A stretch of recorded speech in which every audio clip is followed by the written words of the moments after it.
जय श्री राम दर्शक बंधु 20 तारीख सोमवार दिन पड़ुअछि अक्षय तृतीया। विशेष भाव प्रिय दर्शक बंधु आपण माने एही दिनटी को आदौ भी हाथ छड़ा करंतु नहीं। प्रिय दर्शक बंधु एही उपायटी को पूर्व वीडियो माध्यम रे जो माने करिसंती तो करिसंती किंतु जो माने की करि नाहंती तांको पई एही 20 तारीख सोमवार अक्षय तृतीया हेउची एक सुवर्ण सुजोग। विशेष रूप रे प्रिय दर्शक बंधु एही दिन करुथिबा कार्य कलाप गुड़िक निश्चिंत रूप से आपण सक्सेस पाइबे। माने एही दिन आपण जहाँ भी किछि करिवे एही अक्षय तृतीया रे अक्षय परिका काम करिवो ताहा संपूर्ण रूप से अखंड एवं ताहा अनंत। प्रिय दर्शक बंधु विगत माने 2025 मसीहा रे आपणक सहित जहाँ भी किछि हेइछि तो हेइ जाइछि से गुड़ी को आपण माने ईश्वरीय बराद भावी आदौ मन दुख करंतु नहीं। से सब ईश्वरीय बराद भावी आपण भूली जांतु किंतु वर्तमान ठू आपण मने रखि थांतु एई 2026 मसीहा रे आपण नुआ करी बंचिबा आरंभ करि नियंतु। एमितिरे भी जदि आपण माने विगत जो 2025 मसीहा रो अजथा कथा गुडी को भाबी आपण टेंशन नेबे तो आपण ही डिप्रेशन ने पड़िबे। ब्लड प्रेशर आपणकर ही बाहरिबो, चिंता करिवे, अन्य सब रोग व्याधि रे आपण स्वयं ही पड़िबे, एथिरे केही भागीदार हेबे नाही। सेहिति पई तो दर्शक बंधु मु आपणकु कहि रखुची एही उपाय माध्यम रे आपण निश्चिंतर आपणकर अधर्म पक्ष रे थिबा सेही शत्रु को निश्चिंतर धूलिसात करि परिबे एवं आपणकर प्रत्येकटी मनोवांछित इच्छित फल गुड़िक आपणकु अवश्य प्राप्ति हेबो। एमितिरे भी आपणक जीवन रे जेउ समस्या गुड़िक देई आपण वर्तमान गति करूछंती प्रत्येकटी समस्यार निश्चिंत रूप से एई अक्षय तृतीया रे करा जाइथिबा एई दीपर महा उपाय आपणकर प्रत्येकटी समस्यार समाधान मध्य आनी देबो। प्रिय दर्शक बंधु आपण आउ गोटे कथा अत्यंत चिंतित अछंती जे विगत वर्ष रे मोर शत्रु मो ऊपर अन्य अनेक प्रकार अन्याय करिछि, अनीति करिछि, अधर्म रे निश्चिंत रूप से रहिकी तार निश्चिंत से सक्सेस पाउछि। किंतु मन रखि तांतु दर्शक बंधु एई अक्षय तृतीया जहा की पड़ुछि सोमवार 20 तारीख एही दिन विशेष रूप से आपण जहाँ भी किछि करिवे ता अक्षय अनंत आउ आपण करिथिबा एही दीपर महा उपाय आपणकु आनी देबो एक नूतन दिगर मोड़।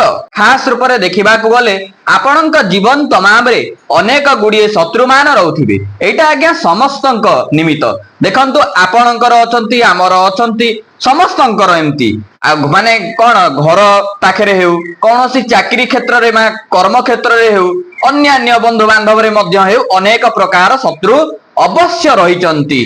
आउ सेमाने भी मध्य खास करिकी एमिति किछि अछंती शत्रु जो माने कि आपनकु देखि सही पारु नथिबे किंतु एमिति कि किछि शत्रु अछंती जो माने कि आपनक ऊपरे अनेक प्रकार रो क्रियाकर्म आपनक ऊपरे प्रयोग करूथिबे जहा कि वर्तमान आपणकर जीवन एक दुर्विष होई पड़ी अछि। आउ सेहिथि लागि आपण माने एई भिडियोटी को देखिबा पई आसीचंती। तो प्रिय दर्शक बंधु मु आपण को 110% ग्यारंटी दे कि कहूची यदि आपण एई अक्षय तृतीया सोमवार 20 तारीख दिन आपण एही महागुप्त पंथी कारीगर उपायटी को आपण करि नेउछंती तो आपण आपणकर सक्सेस पाखक पहुंचीबा को आपण माननकु केही भी अटकई परिबे नाही। प्रिय दर्शक बंधु मु आपणकु एई वीडियो माध्यम रे आगरे तो अवश्य बतैबी एई महागुप्त उपायटी को किंतु ता पूर्व मु आपणकु कहि रखुची यदि आपण माने वीडियोटी को देखिबा पई आसीचंती तो वीडियोटी को प्रारंभ रु शेष पर्यंत अवश्य देखंतु। यदि प्रारंभ रु शेष पर्यंत देखुचंती तो आपणकर निश्चिंत रूप से एही उपाय एही गुप्त महा उपाय विषय रे ज्ञान हेबो। नचेत आपण जदि अधा अधूरा देखुचंती वीडियोटी को स्किप करि दउचंती केवल उपायटी को जानिबा निमित्त तो आपण निश्चिंत रूप से अधा अधूरा ज्ञान देखिबा पई आसीचंती जहा कि शास्त्र रे कहा जायछि अधा अधूरा ज्ञान सर्वदा विनाशर कारण होइथाय।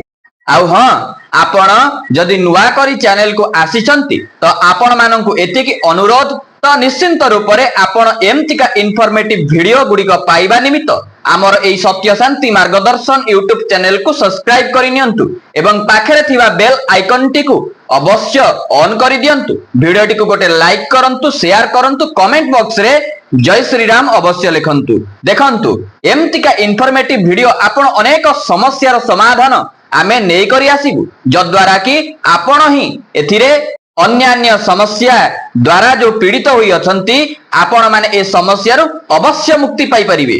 ଆଉ ହଁ, ଗୋଟେ ଯେମିତି ମେଡିସିନ ଖାଇଲା ପୂର୍ବରୁ ଡାକ୍ତର ମାନେ ଏହାର ସାଇଡ ଇଫେକ୍ଟ ବିଷୟରେ କହିଦିଅନ୍ତି, ମୁଁ ଠିକ ସେହିପରି ଆପଣ ମାନଙ୍କୁ ଏ ଭିଡିଓର ଉପାୟଟି କହିବା ପୂର୍ବରୁ ଆପଣ ମାନଙ୍କୁ କିଛି ସତର୍କ କରିଦେଉଛି।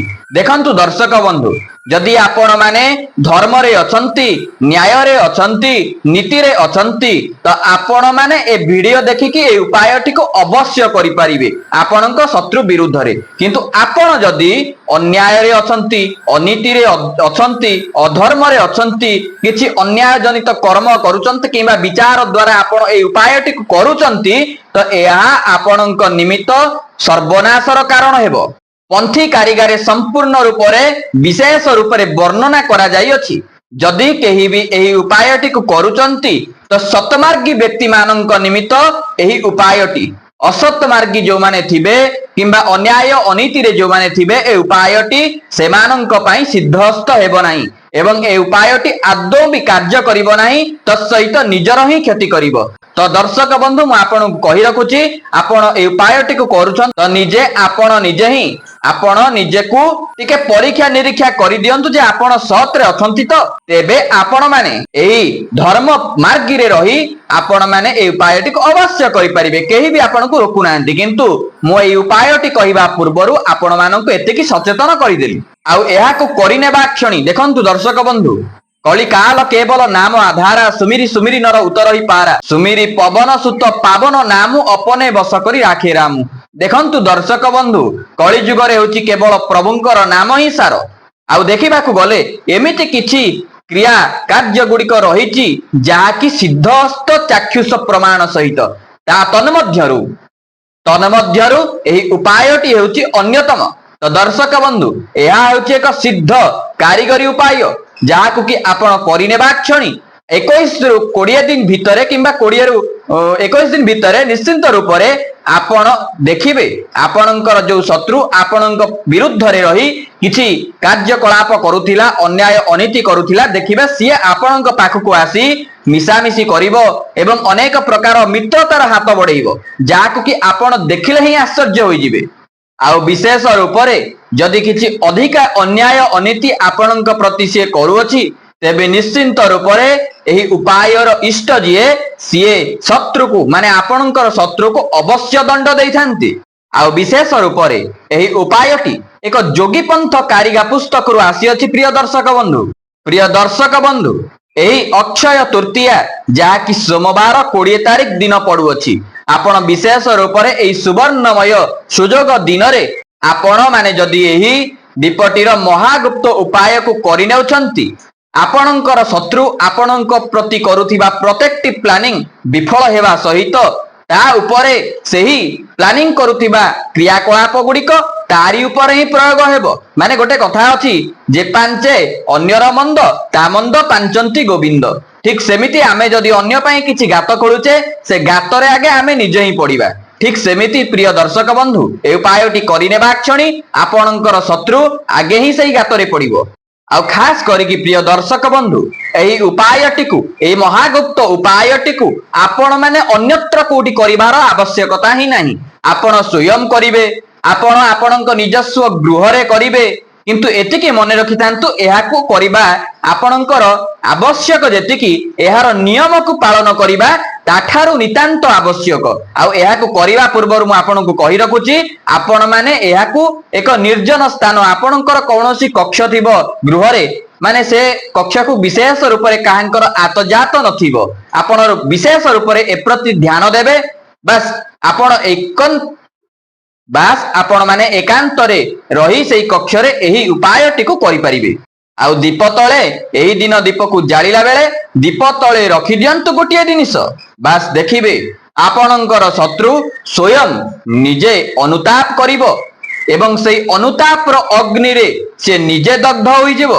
ଆଉ ଦେଖନ୍ତୁ ଦର୍ଶକ ବନ୍ଧୁ, ମୁଁ ଆପଣ ମାନଙ୍କୁ এই ଭିଡିଓ ମାଧ୍ୟମରେ ଏକ ମହାଗୁପ୍ତ ଉପାୟ ତ କହୁଛି, ବର୍ତ୍ତମାନ ଯାହା ବି କିଛି କହୁଛି ଆପଣଙ୍କୁ ମୁଁ ଧ୍ୟାନରେ କହୁଛି, ଆପଣ ବି ମୋ କଥା ଧ୍ୟାନ ସହକାରେ ଶୁଣନ୍ତୁ। ଆଉ ଖାସ କରି এই ଅକ୍ଷୟ ତୃତୀୟା ଯଦି ଆପଣ ମାନଙ୍କ ହାତରୁ ଚାଲିଯିବ, ତେବେ ଏହା ବଡ ସୁଯୋଗ ଆପଣଙ୍କର ହାତ ଛଡା ହୋଇଯିବ। କାହିଁକି ନା ଏଇ ଅକ୍ଷୟ ତୃତୀୟାରେ ଖାଲି ଦୀପର ଉପାୟ ନୁହେଁ, ଆପଣ ଯେକୌଣସି ବି ଉପାୟ କରିନିଅନ୍ତୁ, ଆପଣ ସିଦ୍ଧ ହସ୍ତ ଦେଖିବେ, ଆପଣଙ୍କୁ ତାହା ଅବଶ୍ୟ ପ୍ରାପ୍ତି ହେବ। ଆପଣ ଯଦି କିଛି ପ୍ରଭୁଙ୍କର ନାମକୁ ମଧ୍ୟ ଜପ କରୁଛନ୍ତି ଏହି ଦିନ, ଅନ୍ୟତ୍ର କଥା ମୁଁ କହୁଛି, ଦୀପ ରିଲେଟେଡ କଥା ନୁହଁ ଏଇଟା, ଗୋଟେ କଥା ଖାଲି ଆପଣ ଶୁଣିଥାନ୍ତୁ। ପ୍ରଭୁଙ୍କର ନାମ ବି ମଧ୍ୟ ଯଦି ଜପ କରୁଛନ୍ତି, ତାହା ବି ମଧ୍ୟ ନିଶ୍ଚିନ୍ତ ରୂପରେ ଆପଣ ସିଦ୍ଧି ପ୍ରାପ୍ତି କରିପାରିବେ। କେବଳ ଆଉ କେବଳ ଆପଣଙ୍କର ନିଷ୍ଠା ପ୍ରତି ସେତିକି ଆବଶ୍ୟକତା ରହିଛି, ଆପଣ ନିଷ୍ଠାରେ କେତେ ପରିପକ୍ୱତା ଅଛନ୍ତି। ବିଶ୍ୱାସ କରନ୍ତୁ ଦର୍ଶକ ବନ୍ଧୁ, କାହିଁକି ନା ବିଶ୍ୱାସ କଲେ ଆପଣ କରିବେ, ନ କଲେ ବି ଆପଣ କରିବେ। କାହିଁକି ନା ଯେପର୍ଯ୍ୟନ୍ତ ଆପଣ କରିନାହାନ୍ତି ଉପାୟଟିକୁ, ସେ ପର୍ଯ୍ୟନ୍ତ ଆପଣ ବିଶ୍ୱାସ କରିପାରିବେ ନାହିଁ। ଅନ୍ୟତ୍ର ଯେଉଁ ଦିନ ମାନଙ୍କରେ ଆପଣ କରିଛନ୍ତି ତ କରିଛନ୍ତି, ନ କରିଛନ୍ତି ତ ନାହିଁ, କିନ୍ତୁ ଏଇ ଅକ୍ଷୟ ତୃତୀୟାରେ ଆପଣ ଅବଶ୍ୟ କରିଦିଅନ୍ତୁ। କରିବା କ୍ଷଣି ହିଁ ଆପଣଙ୍କର ଶତ୍ରୁ ଅବଶ୍ୟ ଅନୁତାପ କରିବ।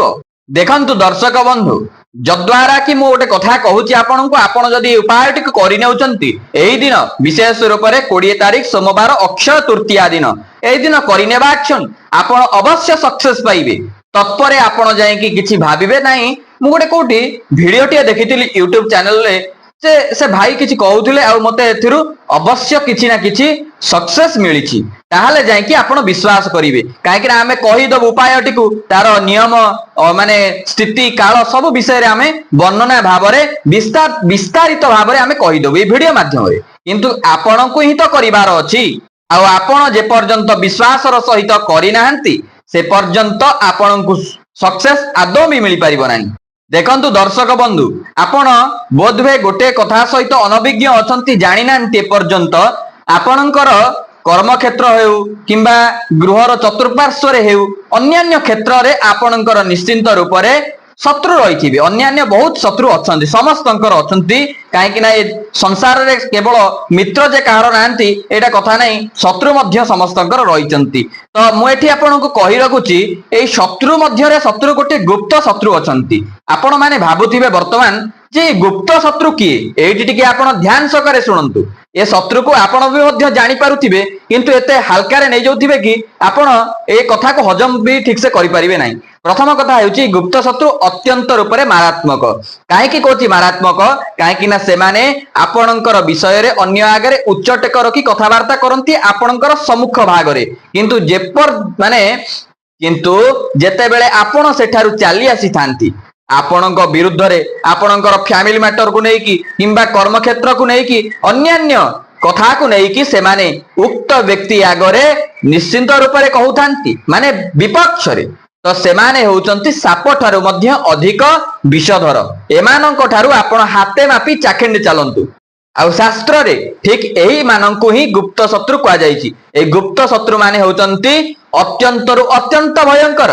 ମାନେ ଓଡିଆରେ ଗୋଟେ ଢଗ ଢମାଳି ନାହିଁ, ଏ ଘର ମାଉସୀ ସେ ଘର ପିଉସୀ, ଠିକ ସେମିତି ଏଇ ଶତ୍ରୁ ମାନେ ହେଉଛନ୍ତି ଏ ଘର ମାଉସୀ ସେ ଘର ପିଉସୀ। ମାନେ ଆପଣଙ୍କ ଆଗରେ ଗୋଟିଏ କଥା, ଆପଣଙ୍କ ବିରୁଦ୍ଧରେ ଆଉ ଜଣଙ୍କ ଆଗରେ ଆଉ ଗୋଟେ କଥା। ଏମାନଙ୍କର ନିୟମ ହିଁ ହଉଛି ଏମିତିକା। କାହିଁକି ମୁଁ କଥା କହୁଛି? କାହିଁକି ନା ଘୁଷୁରୀ ପ୍ରକୃତି ପଙ୍କେ ଲୋଟେ, ମଣିଷ ପ୍ରକୃତି ମଲେ ତୁଟେ। ମଣିଷଙ୍କର ପ୍ରକୃତି କେବେ ଯିବ ନା ଯେ ପର୍ଯ୍ୟନ୍ତ ସିଏ ମରିନାହାନ୍ତି। ଆଉ ମରିଗଲା ପରେ ଯେତେବେଳେ ଅଗ୍ନି ସଂସ୍କାର ହୋଇଯିବ, ତାଙ୍କ ପ୍ରକୃତି ଗୁଡିକ ସେଇଠି ହିଁ ନାଶ ପାଇଯିବ। ତ ଦର୍ଶକ ବନ୍ଧୁ, ଏମାନେ ଏମାନଙ୍କ ପ୍ରକୃତିକୁ କେବେ ଛାଡିବେ ନାହିଁ। ଆଉ ଆପଣ ମାନେ ବିଶେଷ ରୂପରେ ଏମାନଙ୍କ ଠାରୁ ଟିକେ ସତର୍କତା ଅବଲମ୍ବନ କରନ୍ତୁ, ତେବେ ଆପଣଙ୍କ ନିମିତ୍ତ ହିତକର ହେବ। ତ ଦର୍ଶକ ବନ୍ଧୁ, ଉପାୟଟି ମନେ ରଖିଥାନ୍ତୁ। ଆପଣ ଯେତେବେଳେ ଉପାୟଟିକୁ କରୁଛନ୍ତି, ଆପଣ ସଫା ବସ୍ତ୍ରକୁ ପରିଧାନ କରିଥିବେ। ଯେଉଁ କକ୍ଷରେ କରିବେ ସେଇ କକ୍ଷରେ ଟିକେ ଆପଣ ଗଙ୍ଗା ଜଳ ଗୋମୟ ପକେଇକି ଟିକେ ଜଳରେ ଆପଣ ସେଇ ଫ୍ଲୋର ଗୁଡିକୁ ପୋଛି ଦେଇଥିବେ। ପୋଛାପୋଛି କରିସାରିଲା ପରେ ଆପଣ ଏଇ ଅକ୍ଷୟ ତୃତୀୟା ଦିନ ଗୋଟିଏ ଆସନ ଆଣନ୍ତୁ। ରେଡ କଲର ଆସନ ଯଦି ଆଣୁଛନ୍ତି, ତେବେ ଏହା ଆପଣଙ୍କ ନିମିତ୍ତ ଅତ୍ୟନ୍ତ ଉତ୍କୃଷ୍ଟ। ତେବେ ଆପଣ ସେଇ ରେଡ କଲର ଆସନ ଆଣି ସାରିଲା ପରେ ଉକ୍ତ କକ୍ଷରେ ଆପଣ ଯାଇକି ଆସନ ପକେଇକି ପୂର୍ବ କିମ୍ବା ଉତ୍ତରାଭିମୁଖ ହୋଇ ଆପଣ ବସନ୍ତୁ। ତା ପୂର୍ବରୁ ମୁଁ ଆପଣଙ୍କୁ କହୁଛି ଏଇ ଉପାୟ ନିମିତ୍ତ କଣ ସବୁ ସରଞ୍ଜାମ। ଆପଣ ଗୋଟିଏ ଗୁରୁତ୍ୱପୂର୍ଣ୍ଣ ଦୀପ ନେବେ, 2ଟି ବଳିତା ସେଥିରେ ପକେଇବେ। ଗୋଟିଏ ବଳିତା କେବେ ବି ଦେବେ ନାହିଁ, 2ଟି ବଳିତା ପକେଇବେ। ତା ସାଙ୍ଗରେ ଆପଣ କିଛି ଘିଅ ନିଅନ୍ତୁ, ଯେତିକି ମାନେ ସେଇ ଦୀପରେ ରହିପାରିବ। ଗୁରୁତ୍ୱପୂର୍ଣ୍ଣ ଦୀପଟି ଆପଣ ପ୍ରଜ୍ୱଳନ କରିବେ। ତାପରେ ଆପଣ କଣ କରନ୍ତୁ, ଏକଦମ ସଫା କାଗଜଟିଏ ନିଅନ୍ତୁ, ସେଥିରେ ଯେମିତି 2ଟି ନାମରୁ ଅଧିକା କିଛି ଲେଖି ହଉନଥିବ, ମାନେ ଦୁଇଟି ହିଁ ନାମ ଲେଖି ପାରୁଥିବେ, ସେଇଭଳିଆ ଛୋଟିଆ କିରି ଆପଣ ଗୋଟିଏ ଏକଦମ ସଫା କାଗଜ, ମାନେ ସେଥିରେ ପେନ୍ ମୁନଟିଏ ବି ବାଜି ନଥିବ, ଏମିତିକା ସଫା କାଗଜ ଆପଣ ନିଅନ୍ତୁ। ଗୋଟିଏ ରେଡ କଲର ପେନ୍ ଟିଏ ନିଅନ୍ତୁ। ଏତିକି ଆପଣ ଧରିକି ଆପଣ ଆସନ ପାଖରେ ବସନ୍ତୁ ଏବଂ ଗୋଟିଏ ଗୁରୁତ୍ୱପୂର୍ଣ୍ଣ ଦୀପ ପ୍ରଜ୍ୱଳନ କରନ୍ତୁ। ଏବଂ ଦୀପର ମୁଖ ରହିବ, ଆପଣ ଯଦି ପୂର୍ବ ମୁଖ କରି ବସିଛନ୍ତି ତ ପୂର୍ବ ମୁଖା ରହିବ, ଆଉ ଯଦି ଆପଣ ଉତ୍ତର ମୁଖ କରି ବସିଛନ୍ତି ଦୀପର ମୁଖ ଉତ୍ତର ମୁଖ ରହିବ। ଆପଣ ମାନେ ତତ୍ପରେ କଣ କରିବେ, ଆପଣ ନେଇଥିବା କାଗଜ ଏବଂ ପେନ୍ ଆପଣ ଉଠାନ୍ତୁ ଏବଂ ଆପଣଙ୍କର ଯଦି ଶତ୍ରୁର ନାମ ମନେ ଅଛି ମନେ ରଖିଥାନ୍ତୁ। ଯଦି ଆପଣଙ୍କର ଶତ୍ରୁଙ୍କର ନାମ ମନେ ଅଛି ଦୁଇଟି ଲେଖିବେ, ଦୁଇଟାରୁ ଅଧିକା ଆଦୌ ବି ଲେଖନ୍ତୁ ନାହିଁ, କାହିଁକି ନା ଏହା ଖଣ୍ଡନ ହୋଇଯିବ, ଯଦ୍ୱାରା କି ଏହା ଆପଣଙ୍କର କାର୍ଯ୍ୟକାରୀ କରିପାରିବ ନାହିଁ ଏହି ଉପାୟଟି ବିଶେଷ ରୂପରେ। ତ ଆର ନିୟମ ହେଉଛି, ଏହି ଉପାୟର ନିୟମ ହେଉଛି ଦୁଇଟିରୁ ଅଧିକ ଆପଣ ଲେଖିପାରିବେ ନାହିଁ। ଆପଣ ଦୁଇଟି ଶତ୍ରୁଙ୍କର ନାମ ଲେଖିବେ, ଯଦି ହଁ ମନେ ପଡୁନି କିମ୍ବା ଆପଣଙ୍କର ଅତ୍ୟଧିକ ଶତ୍ରୁ ଅଛନ୍ତି ତ ଆପଣ ମାନେ କଣ କରନ୍ତୁ, ସମସ୍ତ ଶତ୍ରୁ ବୋଲି ସେଇ ଉକ୍ତ କାଗଜରେ ଆପଣ ଲେଖି ଦିଅନ୍ତୁ। ସମସ୍ତ ଶତ୍ରୁ ଲେଖିଲେ ଆପଣଙ୍କର ଚତୁର୍ଦିଗରେ କାର୍ଯ୍ୟ କ୍ଷେତ୍ରରେ ହେଉ କିମ୍ବା ଆପଣଙ୍କର ସଂସାର ଭିତରେ ହେଉ ଯେକୌଣସି ଜାଗାରେ ଯେଉଁ ଶତ୍ରୁ ହଉନା କାହିଁକି ସମସ୍ତଙ୍କୁ ଇଙ୍ଗିତ କରେ। ସମସ୍ତ ଶତ୍ରୁ ଲେଖି ସାରିଲା ପରେ ଆପଣ ଉକ୍ତ କାଗଜଟିକୁ ମାନେ ଏକଦମ ଫୋଲ୍ଡ କରିଦିଅନ୍ତୁ, ଏତେ ମାତ୍ରାରେ ଛୋଟିଆ ଫୋଲ୍ଡ କରିଦିଅନ୍ତୁ ଯେମିତି ଉକ୍ତ ପ୍ରଜ୍ୱଳିତ ଦୀପର ତଳେ ତାହା ସ୍ଥାନ ପାଇପାରିବ। ତାପରେ ଆପଣ କଣ କରନ୍ତୁ, ତାକୁ ସ୍ଥାନ ଦେଇ ଦିଅନ୍ତୁ 1 ମିନିଟ ପର୍ଯ୍ୟନ୍ତ, ତାକୁ ଫୋଲ୍ଡ କରିକି ମାନେ ଭାଙ୍ଗିକି ସେ କାଗଜଟିକୁ ଦୀପ ତଳେ ରଖି ଦିଅନ୍ତୁ 1 ମିନିଟ ପର୍ଯ୍ୟନ୍ତ। ଆଉ 1 ମିନିଟ ପର୍ଯ୍ୟନ୍ତ ରଖିଲା ପରେ ଆପଣ ନିଶ୍ଚିନ୍ତ ରୂପରେ ଏହା ସୋମବାର ହୋଇଥିବାରୁ ମହାଦେବଙ୍କ ପାଖରେ ଆପଣ ପ୍ରାର୍ଥନା କରନ୍ତୁ, କାହିଁକି ନା ଆପଣ ଗୋଟିଏ ଦୀପ ଜାଳୁଛନ୍ତି ଯେହେତୁ ଏହି ଗୁରୁତ୍ୱପୂର୍ଣ୍ଣ ଅଗ୍ନି ନିଶ୍ଚିନ୍ତ ରୂପରେ ତାହାର ଯୋଉ ଶିଖା ଥାଏ ସେଇ ଅଗ୍ନି ଦ୍ୱାରା ସ୍ୱୟଂ ଶାମ୍ବ ଶିବ ସଦାଶିବଙ୍କ ପାଖରେ ଆପଣଙ୍କ ଗୁହାରି ଯାଇକି ପହଞ୍ଚିଥାଏ। ଓಂ ଭୋଦୀପ ଦେବ ରୂପସ୍ତ୍ୱଂ କର୍ମ ସାକ୍ଷୀ ହବେଗ୍ନକୃତ ଯାବତ କର୍ମଂ ସମାପ୍ତିସ୍ୟ ତାବତଂ ସ୍ୱସ୍ତିରୋ ଭବଃ। ଆଉ ଗୋଟେ କଥା, ଦୀପଂ ଜ୍ୟୋତି ପରଂ ବ୍ରହ୍ମ ଦୀପଂ ଜ୍ୟୋତି ଜନାର୍ଦ୍ଦନ, ଏହା ହେଉଛି ପରଂ ବ୍ରହ୍ମ, ପରଂ ବ୍ରହ୍ମର ସ୍ୱରୂପ ଏହି ପ୍ରଜ୍ୱଳିତ ଅଗ୍ନି। ତତ୍ପରେ ଆପଣ ପ୍ରାର୍ଥନା କରିବାକୁ ଲାଗନ୍ତୁ, ହେ ସଦାଶିବ ଶାମ୍ବ ଶିବ ମହାଦେବ ମହାପ୍ରଭୁ, ମୋର ଏମିତି ମୁଁ ଧର୍ମରେ ଅଛି ଏବଂ ନ୍ୟାୟରେ ଅଛି, ନୀତିରେ ଅଛି, କିନ୍ତୁ ମୋର ବିପକ୍ଷ ଯୋଉ ଶତ୍ରୁ ଅଛି ସିଏ ମୋ ପ୍ରତି ଅନ୍ୟାୟ ଅନୀତି ମାନେ ଅତ୍ୟାଚାର ଗୁଡିକ କ୍ରିୟାକଳାପ ମୋ ପ୍ରତି ପ୍ରୟୋଗ କରୁଅଛି, ଯଦ୍ୱାରା କି ମୁଁ ଏମିତିକା ପୀଡିତ ହୋଇଅଛି। ଆଉ ବର୍ତ୍ତମାନ ମୋର ଅମକ ମାନେ ଜମିବାଡି ହେଉ କିମ୍ବା ଅନ୍ୟାନ୍ୟ କୌଣସି ସମସ୍ୟା ଦେଇକି ଆପଣ ଗତି କରୁଛନ୍ତି, ସେ ସମସ୍ୟା ହେଉ, ଉକ୍ତ ସମସ୍ୟାକୁ ଆପଣ ସେଇ ପ୍ରଜ୍ୱଳିତ ଅଗ୍ନି ଆଗରେ ତାହା ମନେ ମନେ ଚିନ୍ତା କରିବେ। ଆଉ ହଁ, ଏହି ଉପାୟଟିକୁ କରୁଥିବା ବେଳେ ଯେମିତି କେହି ନ ଦେଖନ୍ତି। 1 ମିନିଟ ହେଇସାରିଲା ପରେ ଆପଣ ଉକ୍ତ ଫୋଲ୍ଡ କରିକି ରଖିଥିବା ସେଇ ଛୋଟିଆ କାଗଜର ଟୁକୁଡାଟିକୁ ଆଣନ୍ତୁ, ଉକ୍ତ ପ୍ରଜ୍ୱଳିତ ଅଗ୍ନିରେ ତାକୁ ଦଗ୍ଧ ଭସ୍ମୀଭୂତ କରିଦିଅନ୍ତୁ। ଭସ୍ମୀଭୂତ କରିସାରିଲା ପରେ ସ୍ୱୟଂ ଆପଣ ସାଷ୍ଟାଙ୍ଗ ଦଣ୍ଡବତ ଗୋଟିଏ ପକାନ୍ତୁ। ସାଷ୍ଟାଙ୍ଗ ଦଣ୍ଡବତ ମାନେ ଆପଣଙ୍କର 8ଟି ଅଙ୍ଗ ନିଶ୍ଚିନ୍ତ ରୂପରେ ଭୂମିକି ସ୍ପର୍ଶ କରିବ। ସାଷ୍ଟାଙ୍ଗ ଦଣ୍ଡବତଟିଏ ମାରନ୍ତୁ ଏବଂ ମହାଦେବଙ୍କୁ ଟିକେ ବିଶେଷ ରୂପରେ ଚିନ୍ତା କରନ୍ତୁ। ଚିନ୍ତା କରିସାରିଲା ପରେ ଆପଣ ମାନେ ସେ ଗୃହରୁ ପଳେଇ ଆସନ୍ତୁ, ଆଉ କୋଉଥିରେ ହାତ ମାରିବେନି, କେବଳ ଆସନଟିକୁ ଭାଙ୍ଗିକି ଆପଣ ଯଥାସ୍ଥାନରେ ରଖିଦେବେ। ତତ୍ପରେ ଆପଣ କଣ କରିବେ, ଯଦି ଚେଷ୍ଟା କରିବେ ଯଦି ସେଇଦିନ ସେଇ ଦୀପଟି ତ ଲିଭି ଯାଇଥିବ, ଉକ୍ତ ଦିନରେ ସୂର୍ଯ୍ୟାସ୍ତ ପୂର୍ବରୁ ତାହାକୁ ଆପଣ ଏକମୁଖ ହୋଇଯିବେ। ଆଉ ଏକମୁଖ ହୋଇ ଗଲାବେଳେ ଆପଣ ସେଇ ଦୀପର ଜଳି ଯାଇଥିବା ସେଇ ଦୀପ ତା ସହିତ ଭସ୍ମୀଭୂତ ହୋଇଥିବା ସେଇ କାଗଜର ପାଉଁଶକୁ ଆପଣ ନେଇକି କୌଣସି ଏକ ଦେବଂଶ ବୃକ୍ଷ କଣ ନା ପଳାଶ, ଅଳମ୍ବରୁ, ଆଉ ଆମର ଲିମ୍ବ, ବରଗଛ, ଏସବୁ ହଉଛି ବେଲବୃକ୍ଷ, ଏସବୁ ହଉଛି ଦେବଂଶ ବୃକ୍ଷ। ଏଇ ଦେବଂଶ ବୃକ୍ଷର ମୂଳରେ ଆପଣ ମାଟି ଖୋଳିକି ତାହାକୁ ପୋତି ଦିଅନ୍ତୁ। ପୋତିକି ପଳେଇ ଆସନ୍ତୁ, 1 ମୁଖରେ ଯିବେ 1 ମୁଖରେ ଆସିବେ। ଦେଖିବେ ଦର୍ଶକ ବନ୍ଧୁ, ଏହି ସିଦ୍ଧ କାରିଗରୀ ଉପାୟଟି ଆପଣଙ୍କର ନିଶ୍ଚିନ୍ତ କାମ କରିବ। ଆପଣଙ୍କର ଶତ୍ରୁକୁ ମାରିଦେବ ନା, ଏହା ନିଶ୍ଚିନ୍ତ ରୂପରେ ଆପଣଙ୍କର ଶତ୍ରୁର ମାନେ ସେଇ ଅନ୍ୟାୟରେ ଥିବା ଶତ୍ରୁର ମତିକି ଟିକେ ଭ୍ରମ କରିଦେବ, ମାନେ ତାହାର ମତି ଯେମିତି ଆପଣଙ୍କ ପ୍ରତି ରୁଷ୍ଟତା ଭାବ ଥିଲା ତାହା ସମ୍ପୂର୍ଣ୍ଣ ରୂପରେ ଶାନ୍ତ ହୋଇଯିବ ଏବଂ ଆପଣଙ୍କ ପ୍ରତି ଏକ ମିତ୍ରତା ଭାବ ଆପଣଙ୍କ ସହିତ ଯୋଡି ହେଇଯିବ। ତ ଦର୍ଶକ ବନ୍ଧୁ, ଏହା ଥିଲା ସେହି ମହାଗୁପ୍ତ ସିଦ୍ଧ ଉପାୟ ଯାହାକୁ କି ଆପଣ 20 ତାରିଖ ସୋମବାର ଅକ୍ଷୟ ତୃତୀୟା ଦିନ କରିନେବାର ଅଛି। ତ ଦର୍ଶକ ବନ୍ଧୁ, ଯଦି ଭିଡିଓଟି ଭଲ ଲାଗିଥାଏ ଗୋଟେ ଲାଇକ୍ କରିଦିଅନ୍ତୁ, ଚ୍ୟାନେଲରେ ନୂଆ ଥିଲେ ସବସ୍କ୍ରାଇବ କରନ୍ତୁ, କମେଣ୍ଟ ବକ୍ସରେ ଜୟ ଶ୍ରୀରାମ ଅବଶ୍ୟ ଲେଖନ୍ତୁ, ହଁ ସେୟାର କରିବାକୁ ଆଦୌ ଭୁଲିବେ ନାହିଁ। ଆଜି ପାଇଁ ରହୁଛି, ନମସ୍କାର, ଜୟ ଶ୍ରୀରାମ।